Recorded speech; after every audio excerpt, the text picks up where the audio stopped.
Right now, a modern tattoo can start with a clean needle, a bright studio, and someone asking if you ate lunch. Thousands of years ago, humans still marked their skin. No tattoo machine, no bottled ink, no sterile little tray that makes everyone feel brave. So how did ancient humans tattoo skin without ink? And why would anyone risk it in a world without antibiotics or aftercare cream? Today we are going to decode the whole mystery, step by step. The frozen man with 61 marks on his body. The dark material hiding in an ordinary campfire. The sharp tools that turn skin into a message. The reason some tattoos may have been closer to therapy than fashion. The cultures that used marks for courage, identity, grief, and power. And the strangest part, some of those ancient choices still sit under modern skin today. Stay with me to the end because the oldest tattoos may not mean what people think they mean. But first, we need to meet the body that changed tattoo history. Let's start with the most famous skin in archaeology. His name is Ötzi. In 1991, two hikers in the Alps found a body sticking out of melting ice. They thought it was a recent climbing accident. It was a man who died around 3300 BC. That's over 5,000 years ago. The ice mummified him almost perfectly. Skin, organs, last meal, and tattoos. 61 of them mapped across his body. Here's what the textbooks get backwards. We imagine the first tattoos as decorative, like a tribal armband. Ötzi's tattoos look medical. They sit on his lower back, his knees, his ankles. The exact spots where scans show he had joint wear and arthritis. The exact spots a modern person rubs when their back is killing them. Scientists think these were a kind of pain relief therapy, a Stone Age version of acupuncture drawn permanently into the skin. Think about that. The oldest tattoos we have are not a fashion statement. They're a treatment plan. His back hurt, so someone marked the spot again and again. Now, how were they actually made? Not with a needle dipped in liquid. The marks are made of fine soot. Researchers believe the lines were cut or punctured into the skin. Then charcoal dust was rubbed into the open wounds. The body heals around the carbon, and the carbon stays. Forever. That's the brutal secret of every old tattoo. You're not painting the skin. You're injuring it on purpose and trapping pigment inside the scar. Let's talk about the toolkit, because this is where it gets tangible. Forget the sterile steel machine on a tray. The ancient tattoo kit was whatever was sharp and lying around. Thorns, splinters of bone, cactus spines in some parts of the world, sharpened pieces of obsidian, which is volcanic glass. Obsidian can be flaked to an edge sharper than surgical steel. A glass-sharp rock, your friend's hand, and a lot of trust. There were a few main methods, and they all sound painful. The first is hand poking.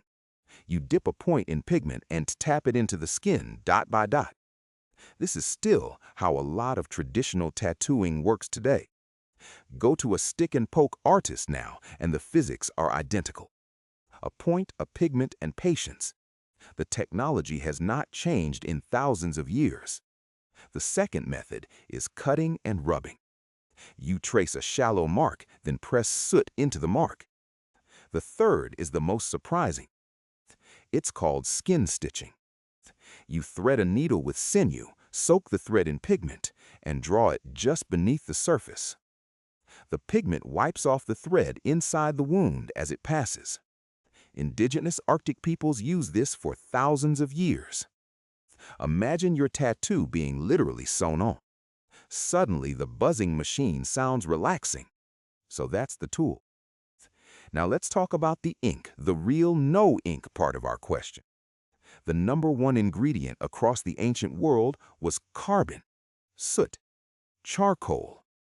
The black smudge left after you burn almost anything. Burn a bit of wood, scrape the black off the inside of a pot, and there's your pigment. This is genius for a reason most people miss. Carbon is biologically inert. Your body basically ignores it instead of attacking it. That's why it lasts so well and why Ötzi's lines are still visible. Soot was the original ink because soot was everywhere. Every fire on Earth was a free pigment factory. And here's the promise from the start paying off. The same compound is still in modern tattoo ink today.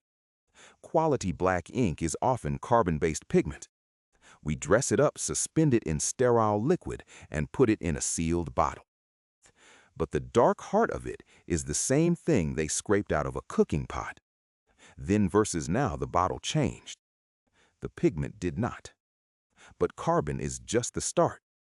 Different cultures added different things, and some are wild. Some used crushed minerals for color. Ochre, a natural earth pigment, gave reddish and brownish tones. We've been using ochre for over 100,000 years for art and burial. Some peoples in the Pacific mixed soot with plant oils to make it flow. Some added ash from specific trees, treating it almost like a recipe. And this is where our hidden hero enters. The glue. Because pigment alone is loose powder. To make a paste that sticks together and travels into the skin, you need a binder. You need something tacky. And ancient humans were absolute wizards with one ancient glue in particular. Birch bark tar. This stuff deserves its own video, honestly. Birch bark tar is a black sticky goo made by heating birch bark. And here's the shocking part. Neanderthals were making it at least 200,000 years ago. If this is blowing your mind, subscribe and tell me in the comments which ancient mystery I should decode next. Long before our species was running the show, to make birch tar, you cannot just light bark on fire. You have to heat it without much oxygen at a controlled temperature for hours. Too hot and it burns to useless ash. Too cool and nothing happens. You need a narrow window held steady underground or in a sealed container. Let that sink in. This is chemical engineering, done by people we still insult by calling each other Neanderthal. Here's what nobody admits about that. Making birch tar is harder than making a stone spear point. It requires planning, patience, and an understanding of process. You're transforming one material into a completely new one with heat. That's not dumb caveman behavior. That's a workshop. Think of it like the difference between picking an apple and baking a pie. Anyone can grab the apple. Baking takes a recipe, timing, and knowing what heat does. Neanderthals were baking metaphorically with tree bark. So why does glue matter for tattoos? Because the same brilliance that made adhesives made pigment pastes. A culture that can bind a spearhead to a shaft can bind soot into a usable ink. The skill transfers. Sticky, controllable, durable. That's what you want gluing a stone tool, and it's what you want under your skin. The deeper truth is that ancient people understood materials. Not the chemistry on paper, but the behavior in their hands. What burns clean? What stays sticky? What the body keeps and what it pushes out. That knowledge took generations to gather, and it was not written down. It was tattooed, in a way, into the culture itself. Now let's zoom out from Europe, because tattooing is everywhere. This is the part that should genuinely surprise you.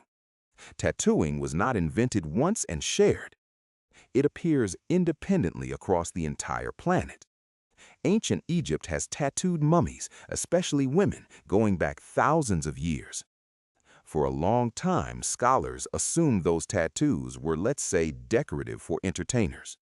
The textbooks got that backwards, too. Many of those tattoos cluster on the belly and thighs.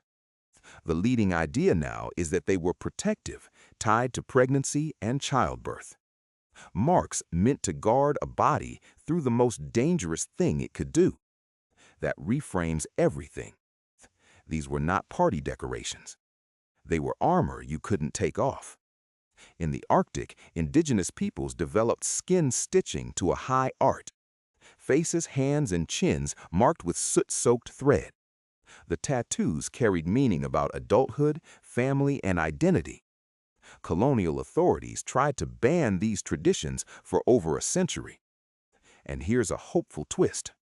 A new generation is reviving them right now, needle and sinew and all. Ancient technology deliberately brought back to life.